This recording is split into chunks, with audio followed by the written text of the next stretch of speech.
it is your buddy Peace and Harmony with you here today.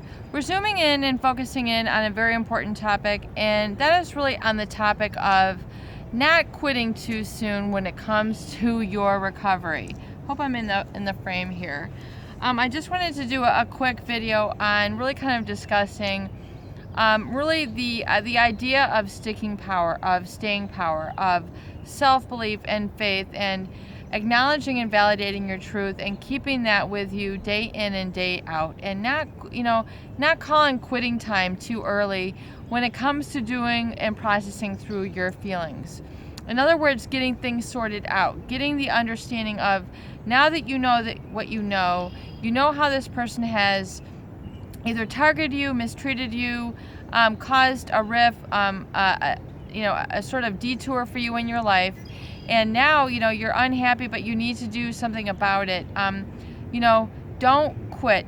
Don't give up. Don't get discouraged. Don't get down on yourself and feel like I have so much work to do, or I've wasted so much time, or I'm not good enough, I'm not strong enough, I'll never get through all this. Really sort of let go of all that negative self-assessment that tends to come with really sort of making some big life changes, asking the big questions, going the distance. Remember that part of getting your life on track and to being happy and enjoying life and really sort of becoming resensitized to the real you is taking off of the kind of the Vaseline glasses where you couldn't see the forest for the trees before. You weren't able to, you were kind of intoxicated, or you were under the intoxication of self-doubt that kept you seeing things in a very intoxicated or inebriated or very negative, toxic state. And really, when you're able to experience life, the same things, everything from simple as eating, bathing, dressing, your work choices, your financial choices, your choices with whom you hang around with, where you go, what passions you develop, what talents you develop, what you really fill your mind, fill the well with, really comes down to a few key things. And that is, once you take off the Vaseline glasses, once you take off of the, some people call it the fog, the delusion, the illusion, being addicted to this person. Once you become, seeing things clearly now, you're able to get more grounded and more aligned within yourself. And this might seem very esoteric, very woo-woo, very intangible. It is because it's an experience state. It's something you have to experience. It's something you have to basically have come into you.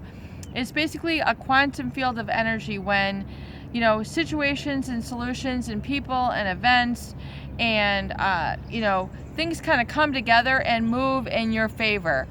They call it providence moving in your behavior. If you've ever studied some of the great English literature, they talk about providence and really sort of the universal law, the wind at your back sort of experience, and you can enter into this quantum field. Some people call it the Holy Spirit, some people call it the law of attraction, the law of manifesting.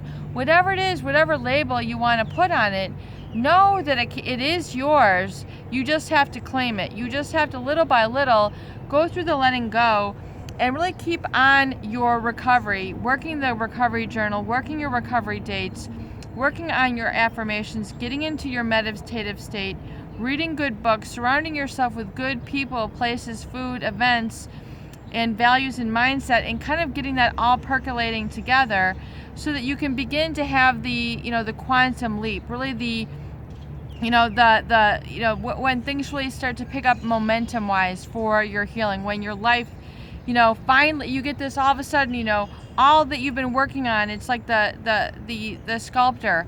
He keeps, he begins with a one slate of marble, and he keeps chipping away until finally one day he takes a step back and he goes, man, that's a masterpiece. I have created it. I've created my statue of David in Italy.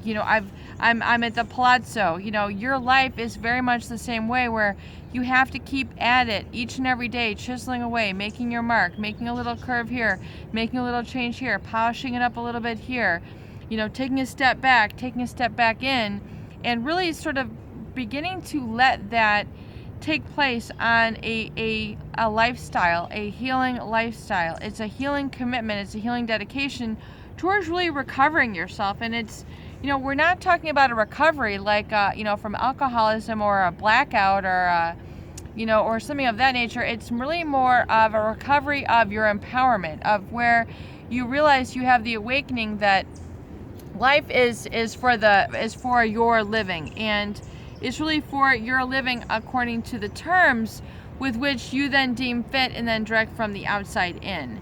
And very much this is a coming to awareness of when you really are outside of the shadows of a narcissist, a malignant narcissist, or a psychopathic individual who has filled you with a lot of bad feelings, filled you with a lot of bad messages, filled you with a lot of very negative assessments about your self-worth, your behavior, your perceptions, really down to the core, and you're sort of going around with this cloud over your overhead, this feeling of heaviness, depression, anxiety, and really lack of confidence, lack of trust, lack of safety, lack of security, and and realize that the life can come together where all of a sudden you begin to feel calm, all of a sudden you begin to feel safe, all of a sudden you then begin to make decisions, all of a sudden you begin to back yourself up, all of a sudden you're giving yourself the pat on the back that you needed, the autonomy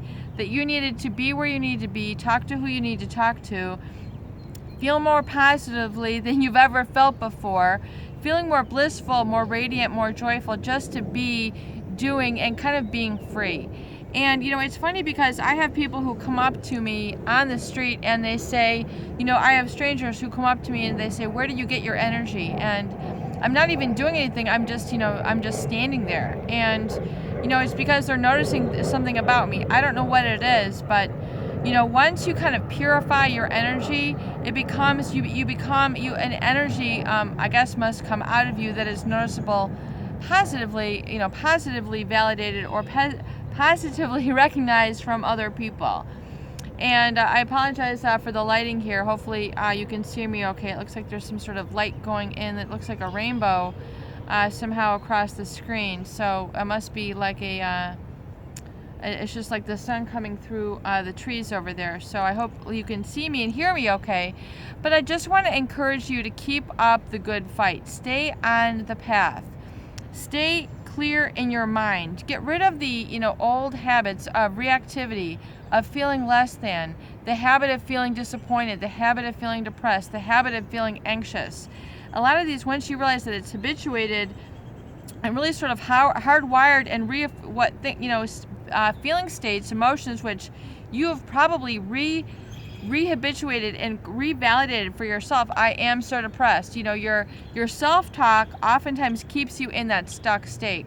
I'm so behind. I've wasted so much time. I'm so miserable. You keep validating that to yourself, and you wonder why your life doesn't change when you keep telling yourself, I'm so miserable, I'm so unhappy, and you people repeat this, for years, that they stay stuck. And so I would encourage you to please stay on the journey. Do not give up. Keep your vision there for the long haul. Keep at it little bit by, day by day. Can you put a time frame on it? We're not putting a time frame on it. We're talking about the consistent daily practice and reaffirmation and backing yourself up and taking the radical action that you need to do to kind of uncover yourself, uncover the onion about what makes you happy, what you will keep outside of you, what you will let in. You become now self-governing, autonomous, and independent. It's a very regenerative sort of state and feeling state, which I want you to learn to focus on and try to draw in and see if you can give yourself permission to let go of some of those negative states. And oftentimes just I got mosquitoes over here. Just sometimes even the constant letting go of the negative allows space for the positive to come in and redirect your life. You start making better decisions. You start paying attention. You start becoming aware. Your health starts feeling better. You start making, better decisions, and you're becoming a new person. It's peace and harmony with you here today, and I hope that these videos do help. Please share and please subscribe for more great tools, videos, discussion, and support. We're going to go in before we get bitten by mosquitoes. Bye.